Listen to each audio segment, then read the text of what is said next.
This is the Miller Lite Cowboys Hour, supported by Albertsons and broadcasting live from Sidecar Social at the Star in Frisco. Brought to you by Miller Lite, the only beer of the Cowboys. Tastes like Miller time. Albertsons and Tom Thumb, the official supermarket and pharmacy of the Dallas Cowboys. Luke Casey, the official bootmaker of the Dallas Cowboys. Blockchain.com, make your crypto play today. Buffalo Wild Wings. If it's game day, Buffalo Wild Wings is the place to be. Altec Lansing. Just listen with Altec Lansing, perfecting sound since 1927. And by Omni. Omni Hotels and Resorts, the official hotel of the Dallas Cowboys. Now, your hosts, Nicole Hutchison and Brad Sham. Welcome, everybody. It's Tuesday night, but it feels like Monday, doesn't it? It's the Cowboys Hour. We're here at Sidecar Social at the Star in Frisco. We are delighted to have you with us for the Cowboys Hour. We are here on Mondays, or the equivalent of Mondays, rain or shine, win or tie. Here we are, and we are really grateful and very happy to be joined tonight by Cowboys running back Rico Dowdle. Thank you so much for coming. I mean, seriously, thank you for coming. Yes, sir. Is what Thank I'm you for saying. I having me. really mean that. We welcome all of you who are here at Sidecar Social, who remembered what day it was and what day it was yesterday. Always good to see your smiling faces. Thank you very much. Great to have everybody with us wherever you are on the Dallas Cowboys radio network and streaming on DallasCowboys.com. How you doing? These are cameras. Wave to the cameras there, Rico. There you go. We will not, Nicole and I will not have a show for you next week because Thursday game, which is how we've always done it, way too short.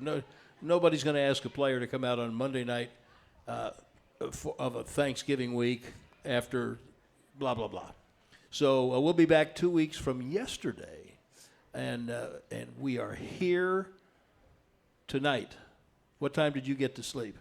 Like 2:30 last night. And Rico Dowdle, what time did you get to sleep? Around the same, about 2:30. Yep, so that's three of us, and one of us is way too old for all that. So here we are, and this is, I know I say this from time to time, and especially when things aren't going well, but I cannot stress it enough for you folks that Rico did not wake up this morning and his first clear thought being, man, I'm glad I get to go be on the radio tonight. That was not his first clear thought this morning or at any point during the day. So when the season's going like it is, we know it's tough to do things anyway, and especially after a night game. So we're very, very happy to have you. So let's just ask this: I don't think anybody saw this coming. There could be struggles, some changes in the team, but I don't know of anybody who saw a record like this coming. How do you personally handle the roller coaster of the way things are going and keep your enthusiasm up where it has to be to go play the next game? I think it's the competitor in me personally, and everybody on the team as well. I can speak for them, but just having to take it one game at a time, and knowing that everything out there that we want to achieve is still in front of us. It's not over yet.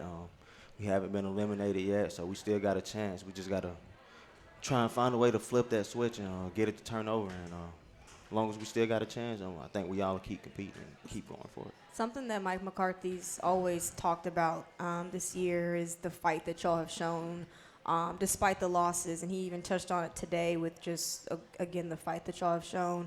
How good is it, or how much easier does it make it for you guys as players knowing that y'all still have that fight and y'all moving forward to the rest of the season?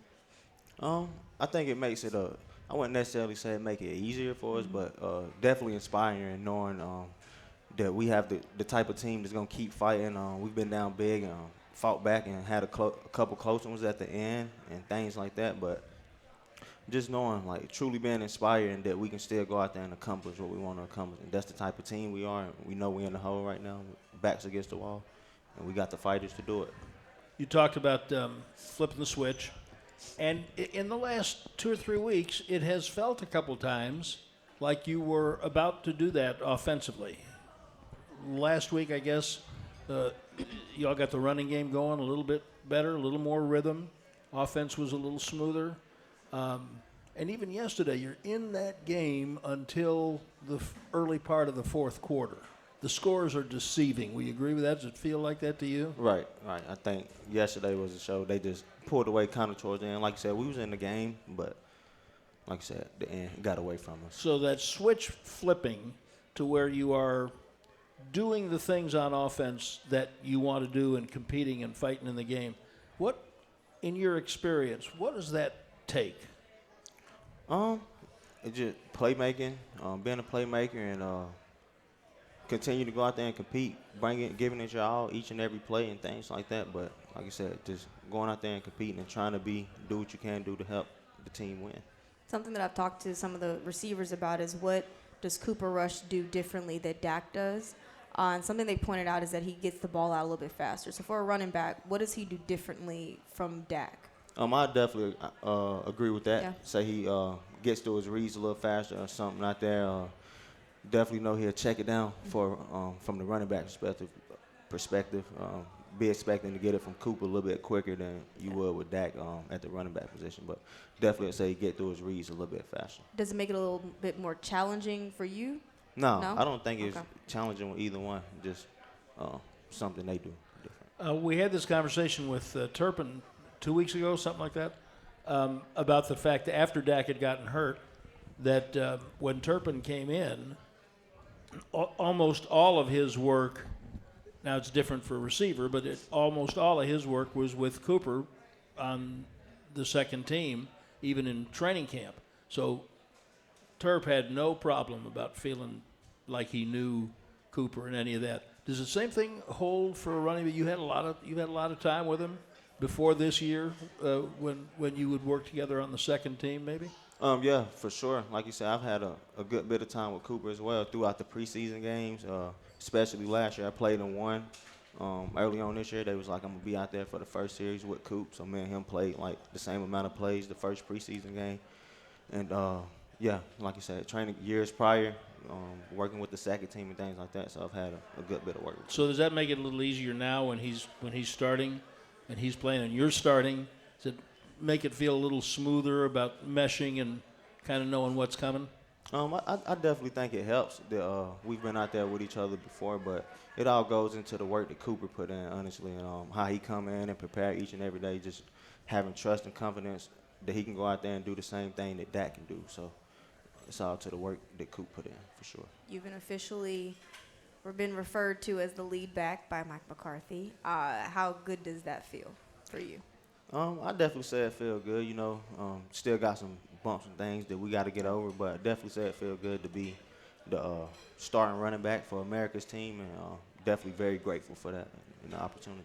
What did it feel like coming into when they didn't sign? They signed Zeke, but Zeke's several years in the league, got a few, been banged around a few times, didn't sign anybody else. So you knew you were, you knew in training camp that you were going to be kind of the targeted guy, didn't you? Kind of, sort of. They had me and Zeke competing in training camp for the starting spot and things like that. But I knew I would, after them not signing anybody and bringing Zeke back, I knew previous from last year and what I did last year that I have a chance to get out there and make plays this year. So definitely. And so did that change your approach any either from camp or once the season started and there you are? I say last year kind of changed my approach. I say it started last year when I knew I had a chance to go be the second guy last year, and just kind of stuck to that plan. Things that I was doing, changing like how I ate and things like that, just getting my body in the best shape and best condition possible to finish the season out healthy and strong. It also helps too. I remember when Will McClay was just speaking so highly of you this offseason and how much you've developed since your rookie year up until now. How much does that help for you, though, having a guy like Will McClay in your corner? Definitely helps a lot because, Will, he's higher up of the organization. So I definitely say that'll help a lot. And they trust him, Will, in his decision-making, and hopefully we can get it all to pan out and pay off with having him believe in me. The tricky part about what you do is there is so much is dependent on the guys in front of you. And it's been one of those years, guys are dropping like flies.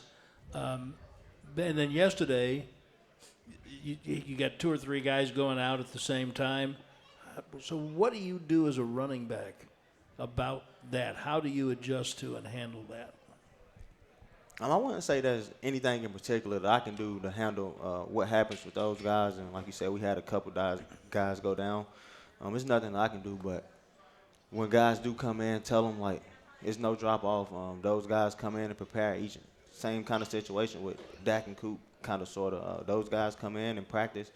With linemen, I think they get more reps with guys because, you got Zach, been in the league a long time, so the guy behind him always practices a lot. And then things like, but those guys come in and prepare, and, we got to be ready to, like, when something like that happens, they have to be ready, and we have to be ready. I got a question that you probably don't know the answer to, but it's worth a shot.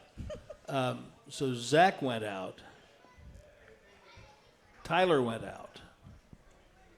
And Let's Go wasn't dressed. And my question is, if you'd had one more offensive line injury, who's the next guy in? Someone's got to go play. Do you have any idea? No idea at all. Maybe me. Yeah, I go out I there and try and do it. I doubt Go out there that. and try and do it. I doubt that. You had two tackle-sized tight ends. That would be my guess. I didn't get a chance to ask anybody today. But my guess is either Spanford or Schoonmaker was one twisted ankle away from being an offensive tackle for a minute. Man, that's crazy to think about. I actually did hear that pop up. Like, we don't got any guys left, like, to go in. I thought, You heard that on the bench? Yeah, on the sideline. I actually did hear that pop up, but no telling, man. But then nobody said, well, that's okay. If that happens, we'll do this. Nah, that didn't come up. Everybody just look at each other and say, okay, nobody else better get hurt. Yeah, basically. All right. We're really happy to have Rico Dowdle with us tonight. We are on the Cowboys Hour at the Sidecar Social at the Star District in Frisco, and Nicole, who is bringing us our fine show. Albertsons. When it comes time to shop for tailgate favorites, go to Albertsons and Tom Thumb. Get 10% off your groceries every Dallas Cowboys game day when you wear your Cowboys jersey. Albertsons and Tom Thumb, the official supermarket and pharmacy of the Dallas Cowboys. We're going to get up close and personal with Rico Dowdle when we come back on the Cowboys Hour.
Miller Lite Cowboys Hour, supported by Albertsons and broadcasting live from Sidecar Social at the Star in Frisco. Welcome back to the Cowboys Hour. Brad Sham, Nicole Hutchison, our very special guest, Rico Dowdle, who you may or may not know, kind of walks the hallways looking for people to interview him during the day. He really does. At the Star. Not your favorite thing to do, is it? Nah, So, not really. so Gotta get used to it. yeah, I mean, but that's part of being a pro football player, right? Let alone a Dallas Cowboy. Right. And I've known a lot of guys in various sports through the years who've kind of come up and maybe somebody misquoted them or took them out of context and they're not real trustworthy, or maybe it's just, I'm really good with my people, but I don't know who the hell you people are. So what am I doing? How did they treat it at South Carolina? We had interviews. It was, if you go look me up at like my college interviews, if you look online, you'll see me like pouring sweat. But Is that right? definitely, yeah, Pouring definitely had sweat? pouring sweat. Yeah, but Did you I get kinda over that at all in school? not really. I'm kind of just now starting to get over it, but not really. What has helped you get a little bit more comfortable with it? Just understanding it's a job and responsibility to do it. So I think just trying to go in it with that mindset, that's helped me a little bit. But still, sometimes I find myself starting to sweat and stuff again. But I think that helped We a will little get bit. you a towel if you need one. But these are all your friends right here, so there's nobody out trying to do anything but make you comfortable tonight. I'm really interested in having people understand a little bit more about your journey from school, and you and I've talked about it a little bit, but you have had to fight. We talk about fighting through this season, and you've had to have a lot of determination and grit just to get to where you are right now. So let's just even start with being a free agent coming out of college. What was that? Did you think you were going to get drafted? Yeah, going in, my agent at the time, Ben, he had me out as like a fourth round grade. And, I think You still have that agent? No, not no more. No, I got a new agent actually. that's this good. year. Yeah, but had me as a fourth round grade, and I think that year the running backs kind of slid back in the draft that year, and it wasn't many taken in like the first or second round, so I just kind of kept getting pushed back. But I got calls still, like day 2 and day 3, maybe, and then Dallas did actually call me on the third day, and they told me with that 7th pick it was going to be between me and Ben DiNucci, and they ended up picking Ben, but they still liked me a lot, and my agent decided for me to go here. It was a good spot for me to make the team. I'm just trying to do the chronology in my head. So the draft's in April, but that was 2020. Yep. And everything done shut down in March, right? 2020. COVID. That's the COVID year. So what was that like? How did you do the draft process and all of that stuff, even getting ready for the draft? So we actually we got to do the combine that year. I think stuff shut down like right after the combine, and then so we did the combine, and then after that, I think pro days and all that stuff, that got canceled out. But so everything was based off of like the combine and your college tape, truly. And I did a couple formal interviews and stuff like that at the On Zoom? All-Star. No, at the All-Star game. Oh, at the All-Star game. At the All-Star game, and then but that was pretty much it. As far as leading into the draft. So how do you mentally prepare yourself for that with things getting shut down and having to go through a pretty much a different process that you weren't expecting? It was definitely, I say, first and foremost, I say the process was different. I didn't even know if we was going to have a season like after. So just had to keep training and staying ready for when the time came, because I remember it was just like a random Sunday, and they was like, we bring y'all in tomorrow, and then they had the plane tickets, and then we end up coming in like July, something like that year. But definitely was a different process. No OTAs or anything like that. Everything was all on virtual and Zoom and things like that. So That's just I remember that it was an absolute nightmare for everybody. Did you think at the time that not having the opportunity to have pro day might have hurt you in not being drafted? I said maybe a little bit. Maybe I could have got out there and did something, but I mean, I'm not harping on it too much. Now that I think about it, like I am where I am, everything happened for a reason, and that's why I'm where I'm at today. So I don't really harp on it, but maybe it could have and it could have not. Did it add like a chip on your shoulder, just, obviously not being drafted, but throughout your entire career here in Dallas? Yeah, I say for sure. Coming from how I grew up and things like that, being the one to be counted out, and obviously, like you said, everybody's dream is to get drafted, and I didn't get drafted. So definitely, I say I had a chip on my shoulder just to come in and try and prove myself and prove a point to the coaches when I did come, and I think it's worked out well for me. You grew up in Asheville, North Carolina? No, I grew up in Gaffney, South Carolina. Oh, well, Yeah. somebody lying. I went to high school. No, I went to high school in Asheville. Okay. I moved there during my 9th grade year in high school to Asheville, North Carolina, but Okay. grew up in South Carolina. That's why I ended up going back to college. in So then South Carolina, too. so high school was North Carolina, though. Yeah. What was North Carolina like growing up in North Carolina? Well, I didn't. Or spending say time growing in up. high Yeah. school, yeah. Yeah. It was good. I mean, I definitely say it helped me shape into who I am today as well. Got away from South Carolina, but met a lot of new people and great people in North Carolina. And without going there, I don't think I'd be where I am right now without going to North Carolina. So I definitely would say it helped a lot. Have you ever been to Asheville? Nope. Beautiful. Really? Yeah. What city Incredibly. could you like compare it to, so I can? Imagine. It's unique. And did you have people who were hit by the hurricane? Oh, yeah, it was hit pretty bad. Actually hit right on Asheville, North Carolina, the man. hurricane. Yeah, no, did. I So, know. Yeah, it was flooded. But, yeah, a couple people were hit. I say give my condolences to Coach Craig, my high school coach. He lost like 10 family members. He was one of my high school coaches. But other than that, close relative-wise, nah, everybody was good.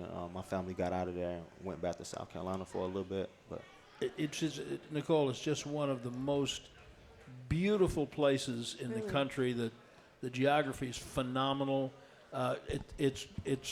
They're so welcoming, and a lot of tourists come through Asheville, go to the Biltmore, and it's one of the great resorts. I hope they get it built back up because it's an absolutely lovely place to be. So I want to spend just a second. You just kind of glossed over it, but I don't want people to not understand what you and the other rookies in 2020, not just free agents, walked into. The normal procedure is we have the draft, then we sign free agents, then you get contacted for OTAs. Will start in May and this such and such a date, and then you'll be here for a month or so, and then you'll have mini camp, and then you'll have a little break before training camp. That's how it usually works, right? Right. And you are sitting at home, and they say to you guys, yeah, we don't know. We just hang loose. Is that kind of what it was? Yeah, it kind of was. Just like that. Like I said, I didn't know if we were going to have a season, but definitely we were doing everything virtual, still going over the playbook like it was going to be a season, and installing and stuff. So everything was really like repeated once because once we actually got in, we had the ramp up period. It was like the rules and stuff that they made, but everything leading up to it was like we were going to have we didn't know if we were going to have a season, but like we were going to have a season. So that virtual, I'll call them virtual OTAs. It's kind of screwy, but you're now not face to face. I understand you can see them, but you're not face to face with your coaches, with your new teammates. And what was that like? That's just, to me, that was one of the most bizarre things I hope we ever lived through. Yeah, I definitely say it was very bizarre. Like, I still don't understand it to this day, honestly. Just something that happened, and it was unfortunate, but it was a situation that we were given, and I think it worked out for me once I was able to get here and get in front of my teammates, in front of the coaches, and made the team that year. So I'd say it worked out. And I thought I heard you say that just one day they said, hey, we're sending you a plane ticket. Yeah, literally. It was. I still remember it was a Sunday, and they were just like, they called and they was like, "We're gonna fly y'all out here tomorrow, and we're gonna get started up." They said they gave us the green light to go, and that's what it was. Then we were socially distanced, and right, you couldn't all sit in the same room, could you? Yeah, it was like I think when I first, I don't really remember, but I think when I first, it was like definitely like certain amount of people in the weight room at one time, a certain amount of people in the meeting room, and had to wear the mask and things like that. But it was very different for sure. What was the call like for you? Was it like a weight lifted off your shoulders a little bit? Kind of, it was a shock. Honestly, it was like a weight lift, but it was a shock. I was like, damn, it's really happening. Yeah. But definitely was excited though, and to get out here and get in front of everybody and pursue my dreams at the NFL. Well, and that's when you started making things happen, and that's where we're going to pick it up when we come back. This is the Cowboys Hour with our very special guest, Cowboys running back Rico Dowdle. Will be back at Sidecar Social at the Star District in Frisco in just a moment.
Back to the Miller Lite Cowboys Hour, supported by Albertsons and broadcasting live from Sidecar Social at the Star in Frisco.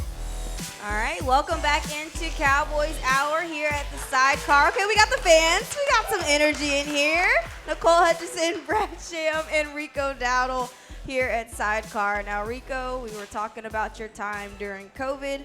I kind of want to switch gears a little bit. Are we okay with that? Can we switch gears a little bit? I'll come back if there's if I want to get back to something. Yeah. Growing up, South Carolina, what was that like? I grew up in a small town, Gaffney. I think it's probably like 12,000 people in my town total. But 12,000? Yeah, 12,000. Still now. So, all right. Yeah, I haven't really looked recently, but yeah, probably around so. But growing up, so I'm kin to everybody there. Everybody knows everybody. My granddad has 30 legit kids. My mom has 29 brothers and sisters. So a lot of family there, but definitely growing up, it was smooth. How often do you go back? Every time I get to go home, so I go to North. It's actually an hour away from Asheville, where I end up moving to, like an hour and 15. So every time I'm back home, trying to stop by and go see the fam. Are you big on family? Is that something that's important to you? Yeah, I say growing up, we're real family oriented. We used to take family vacations, family reunion every year. Kind of went away when I got older, but definitely trying to go back and see the family. Big on family for real. See, now we can tie this in because COVID year, you couldn't actually be around family. Oh, So how look, difficult was that? How smooth are See you? what I How did smooth there? are you? I say, it wasn't really, like I said, as I grew older, it kind of like disbarred away. So, and I had been in college and stuff like that, but on my own for like 4 years previously. So, it wasn't nothing really too big of a change for me. Just all during COVID, trying to get through that, stay safe, and check on everybody. Phone calls here and there, but it wasn't nothing too crazy. Was it South Carolina all the way for you in college? Did anybody else try to recruit you? So it was either between South Carolina, NC State, or Wake Forest, but did a couple visits. Went to Tennessee a couple times. They never offered. Went to Notre Dame.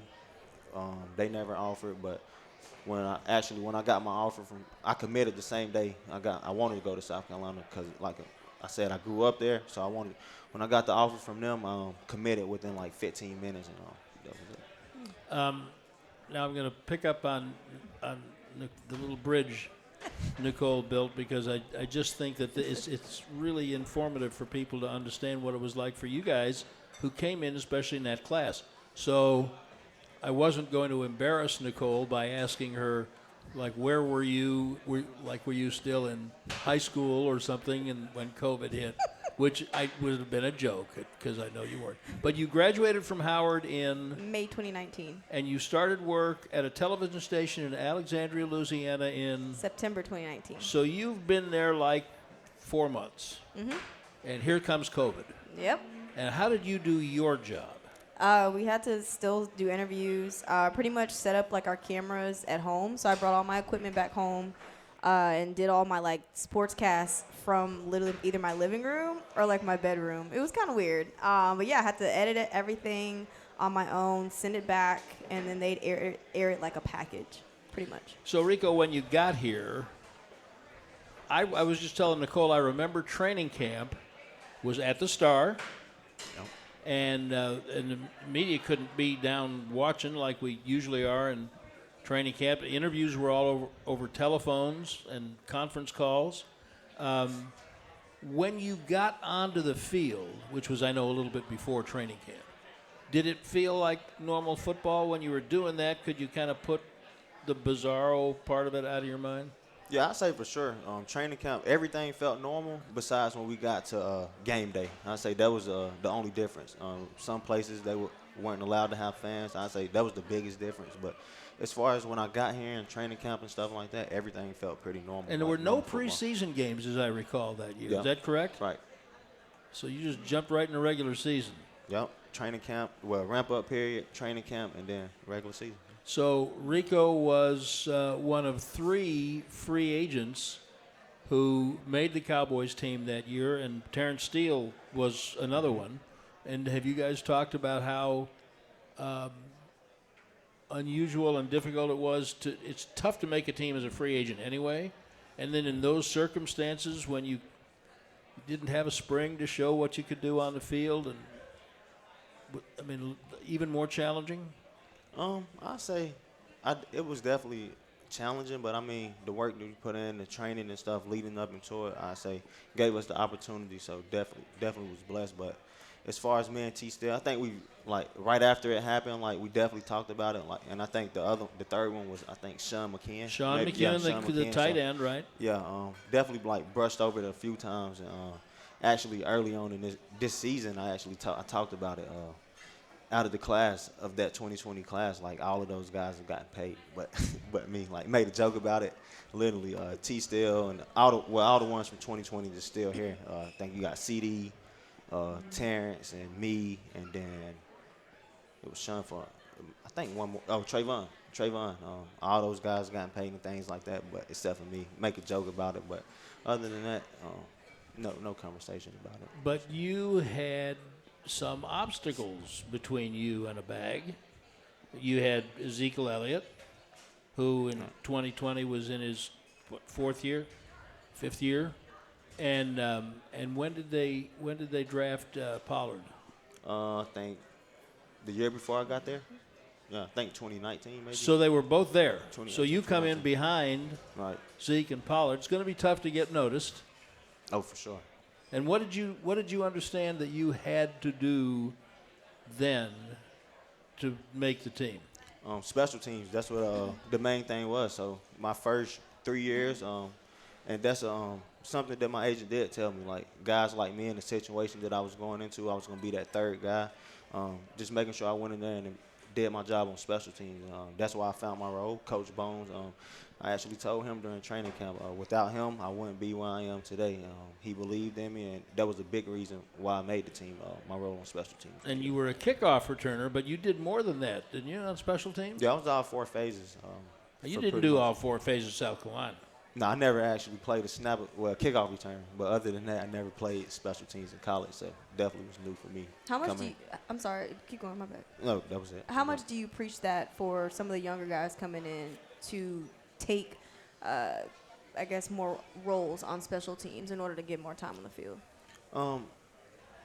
Pretty much, I wouldn't say I preach it to them, besides the ones that come in the running back room that come into like a situation that I was in, just telling them, like, I say Malik Davis, for instance, like, he's actually got an opportunity to play on offense, but just telling him, like, special teams, that's how you're going to make it. That's how you stay around. I mean, guys have made careers out of being on special teams, definitely say that. And, we all here for a reason and a purpose. We all have a purpose. So. Did Malik come in 21? 22, I think. Because I remember that there was a pretty good battle in training camp and preseason between the two of you, which one was going to be the third running back behind Zeke and Pollard. Yeah, that was 2 years ago. 2 years? Is that all it was, really? Yeah, 2 years ago. Yeah, and so that was an occasion where you had an opportunity to compete and show the difference, but you like that, don't you? Oh, yeah, for sure. Definitely take pride in competition, and I think it helps everybody at the end of the day. Been a firm believer on that forever. So competition brings out the best in everybody, I believe. Your running style, I have described it as violent. You ever heard that? Yeah, I've heard it for sure. How would you describe it? Violent, I guess. I stick with the violent. I like being called violent when I run. Definitely want to impose my will on the defenders, and definitely know it's going to be hard for them to tackle me for 4 quarters with the type of running style that I have. And yet No, you're not just a heat-seeking missile, and I think the proof of your ability to move in space, be shifty, and get open is what you've done as a receiver. And we've seen a little bit of it even this year. You've made a couple of really big plays as a receiver. How much do you enjoy that? I enjoy it a lot, honestly. Like you said, you want to be versatile. With the way the league is transforming, you want to have guys that can do it all. I pride myself on being a 3-down back, so not wanting to come out the game first, second, being out there first, second, and third down, which in most situations is a receiving down, but definitely take pride in that, and something that I want to do, be able to prove that I'm a 3-down back, every down back. That was something I was going to ask you, is how much pride do you take in knowing that you're so versatile? But going back to you being a violent runner, is that something that you've always been, or how has that kind of improved since your days in South Carolina? I say growing up, I think I've always been like that since I was a little kid, like playing. I can remember always just, when you're a little kid growing up, you always want to try and run somebody over or hit somebody hard, get the oohs and ahs and stuff like that. But I say I've definitely been violent pretty much since I was little. Were there bigger kids that you were playing with that you had to try to show them you belonged, so you had to kind of play that way? Yeah, so actually when I say it all started, honestly, growing up, we used to play this game. It's called Bump and Run. So you literally have a sock, and they get the pillows off. My cousins will get the pillows off the couch, and you have to, like, run through and try and make it to the other end of the house. In the house. In the house. Try and get to the other end of the hallway. We called it Bump and Run. They'll tell you the same story. So I definitely say it started there. But as far as football, when I started playing when I was 4 years old and always played up. So when I started playing when I was 4, I actually started in a 7-year-old group. So Can I ask you something? When you're playing bump and run in the house, How many things did you break? now, how many? A lot. My brother's sitting right down there, and it was just the two of us, and we used to play baseball games with a sock or a rubber ball or something. We had a small house, and we knocked clocks off the wall and broke lamps, and then tried to figure out how we're going to explain that to Mom and Dad when they got home. Yes. How much furniture got broke playing bump and run? Yeah, so it was always at my uncle's house, my Uncle Raymond. It was always at his house. We all go up there. He stayed in Spartanburg at the time, so he'd come pick us up on the weekends, and we all go up to his house. All the cousins, like I told you, got a huge family. Probably got over like 200 cousins, like no joke. But not that many was going there. Probably be like 20 of us in there at a time, and go spend the weekend there. But a lot of furniture, a lot of doors. A lot of glass and everything got broken for sure. And Anybody ever get hurt playing bump and run? oh yeah, couple times for sure. What's the worst bump and run injury you saw? I say the worst is what kind of ended it. Like he didn't want people coming to his house for a little bit, but he had this. It was a little table on the side, and my cousin he got cut on it, cut his leg pretty bad, and that was about the end. Just stitches and stuff like that. It wasn't nothing too crazy. Huh. Did you ever get hurt? No. No. Because he runs violent. Well, yeah. He's I mean, running I through guess damn that's pillows. What do you come on? self-explanatory, you know. Man's a violent runner. He can handle bump and run. Love Rico it. Dowdle is our guest on the Cowboys Hour. We are at Sidecar Social at the Star District in Frisco. We'll be right back.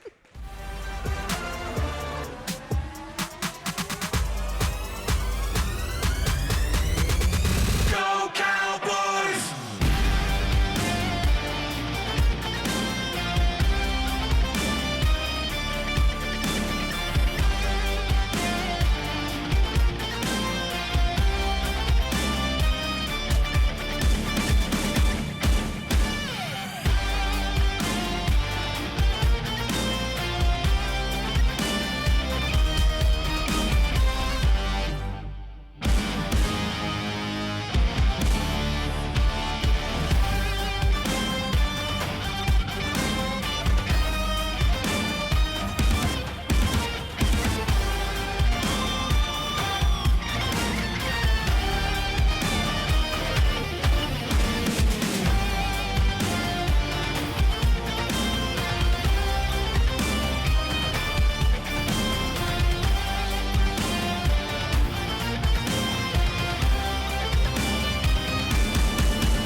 Go Cowboys!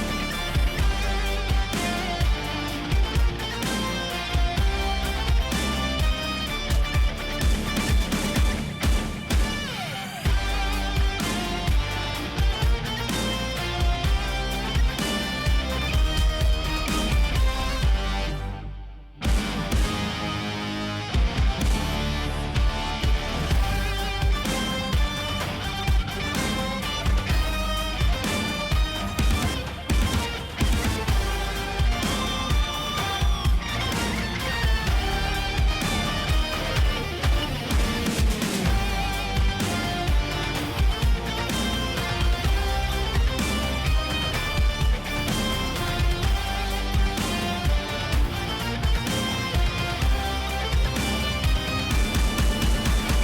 Go Cowboys!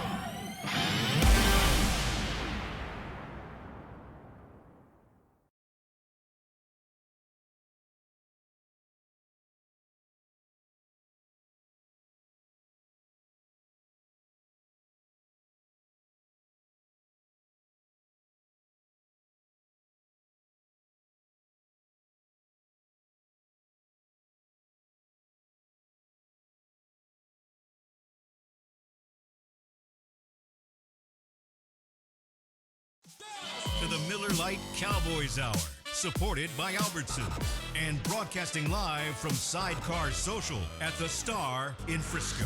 Welcome back. Brad Sham, Nicole Hutchison, our special guest, Cowboys running back Rico Dowdle. Well, you know, we always tell you when we start these shows, usually on Monday night. Come out to Sidecar Social. The food's great, and they got 423 television screens. I counted them again. Yeah. And so tonight's Tuesday, and I'm sitting here looking around, and there's a hockey game. There's actually college football being played on a Tuesday at Kent, and there's how many different basketball games we got going on? 1, 2, 3, 4. I mean, this is the place you want to come, Sidecar Social. And we are delighted to be here with Bump and Run All-Star Rico Dowdle. We're going to take a couple of questions from the audience. Let's do that first. Good evening. How you doing? Good evening, Rico. My name is Rambo. So they say playing in big markets like Los Angeles and Chicago and New York it's very challenging and tough, especially when you're playing in big media markets like that. Do you see it the same in the Dallas market, especially playing for America's team? I definitely. This is one of the biggest markets in the world in the sport and industry. So I definitely say it's the same and competes with all those. Like I said, I think we the highest value franchise of any sporting team. The Cowboys are. So the opportunity and the marketing and stuff that comes from here is phenomenal. I was going to say, you mentioned all those big cities. What are we, Odessa?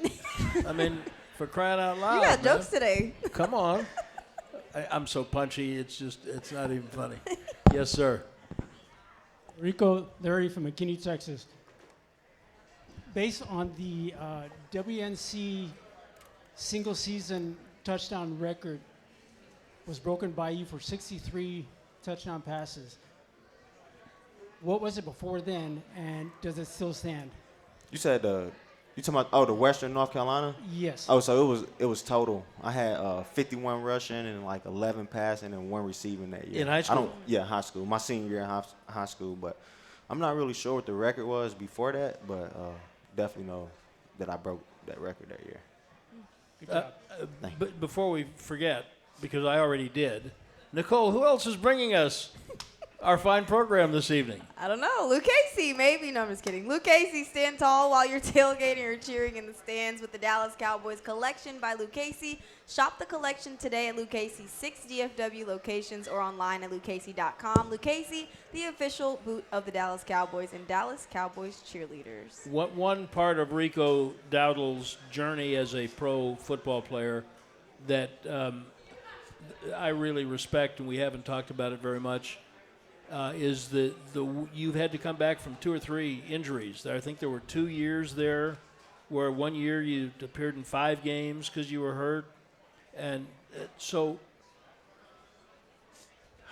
did you ever have an injury in school, a serious one? Yeah, so I broke my sophomore year of college. I broke my left fibula, and other than that, that was my freshman year. I had a sports hernia, but other than that, that was my 2 significant. Well, that's no joke. So, the first time it happens, what do you do? How do you handle that?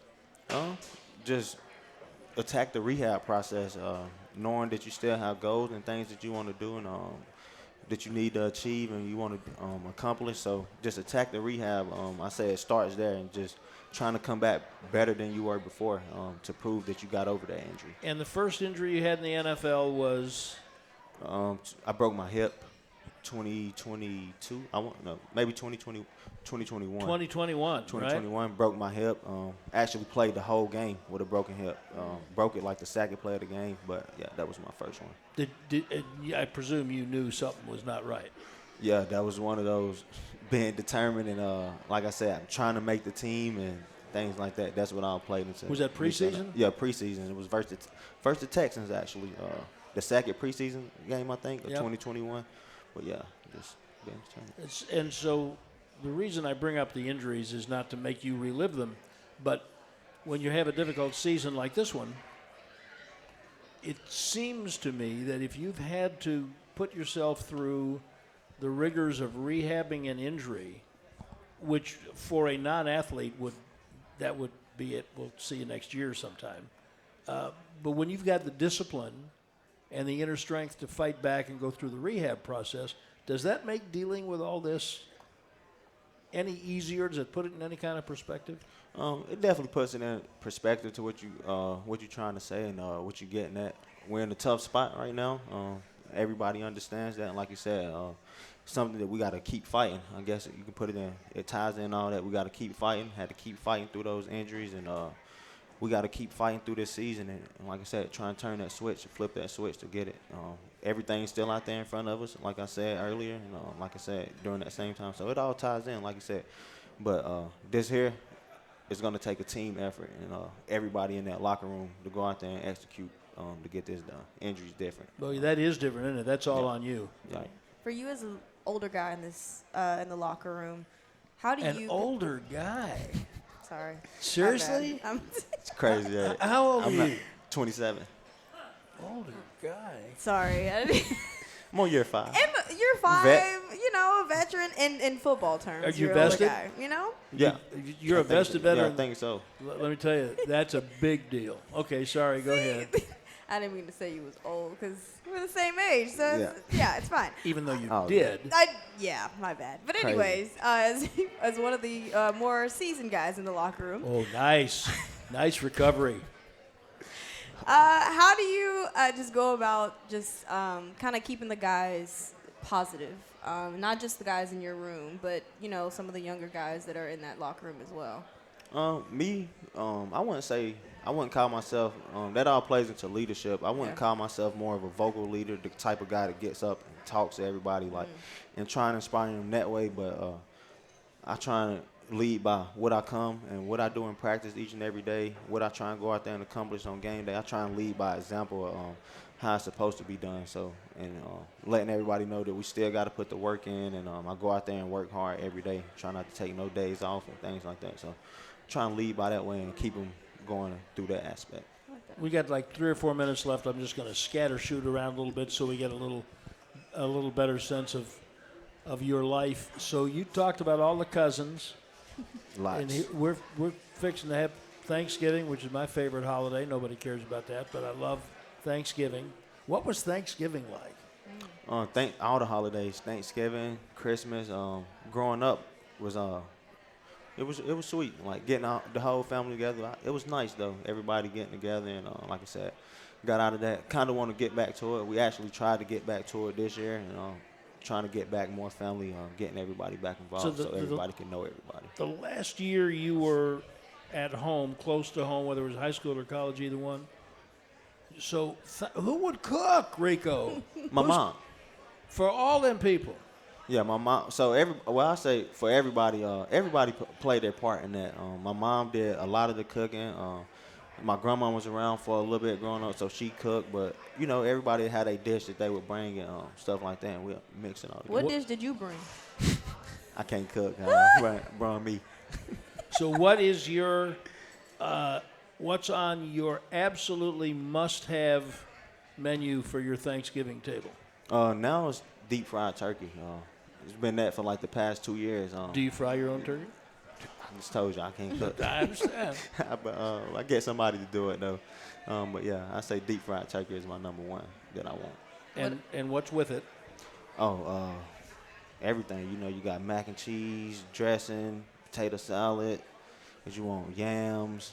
That sounds. I want great. everything. I want it all: turkey, regular turkey, fried chicken. I want it all, man. Eat good on Thanksgiving. I didn't hear for any sure. dessert. Sweet potato pie. Come on, with the whipped cream on top. Sometimes. Sometimes. Yeah, Okay. sometimes. All right, we can do it sometimes. No So pro- ahead. when will you do that? You said when? Whatever Thanksgiving you have. I mean, it won't be Thursday. You talking about when? Oh, no, I'm gonna have it on Thanksgiving Day, so it'll be after the game. Yeah, after the game. Yeah, so this year it's just gonna be me and my family just at the house. So we'll have it on after the game when I get home. We'll do Thanksgiving. And this question surprises people a lot all the time, including some players. But I've found through the years that not all football players are football fans. Some guys just don't like to watch it. Are you a football fan? No, actually. See, there we that go. applies to me. Yeah, I actually don't watch a lot of football. I watch the main games like Super Bowl, playoff games, and things like that. But other than that, like even growing up, I never really watched football. So is there anything on any of these screens here at Sidecar Social that would attract your attention? The basketball game right there. Favorite basketball team? Lakers. Why? I grew up a Kobe fan. I always been. How did I know that? Grew up a Kobe fan actually. But I say, and I played basketball up until my junior year in high school. I stopped playing when I started getting football scholarships and things like that. But I always been a basketball player. So What definitely position? say that. Shooting guard. Interesting. And you never met a shot you didn't like either, did you? Right. What kind of percentage would you hit? I don't remember, man. But I mean, I was pretty decent at basketball. I was pretty decent. I always like to tell the guys that in the locker room, like, I'm a hooper for real. Like, But a little bit everybody, taller, I would have been. everybody playing in that basketball. locker room though is an All-American hooper. Right, and let them tell it. Yeah, exactly right. Yeah. I'll tell you what, we're just so happy to have had Rico Dowdle with us this evening. I know you'd rather be sitting down with your feet up after last night in a short week. We really appreciate you being here. Yes, sir. Thank you. Thank for you having very me. much. Here's Rico Dowdle, Thank everybody. You all for coming. This has been a production of DallasCowboys.com and the Dallas Cowboys Football Club. How about this, Cowboys?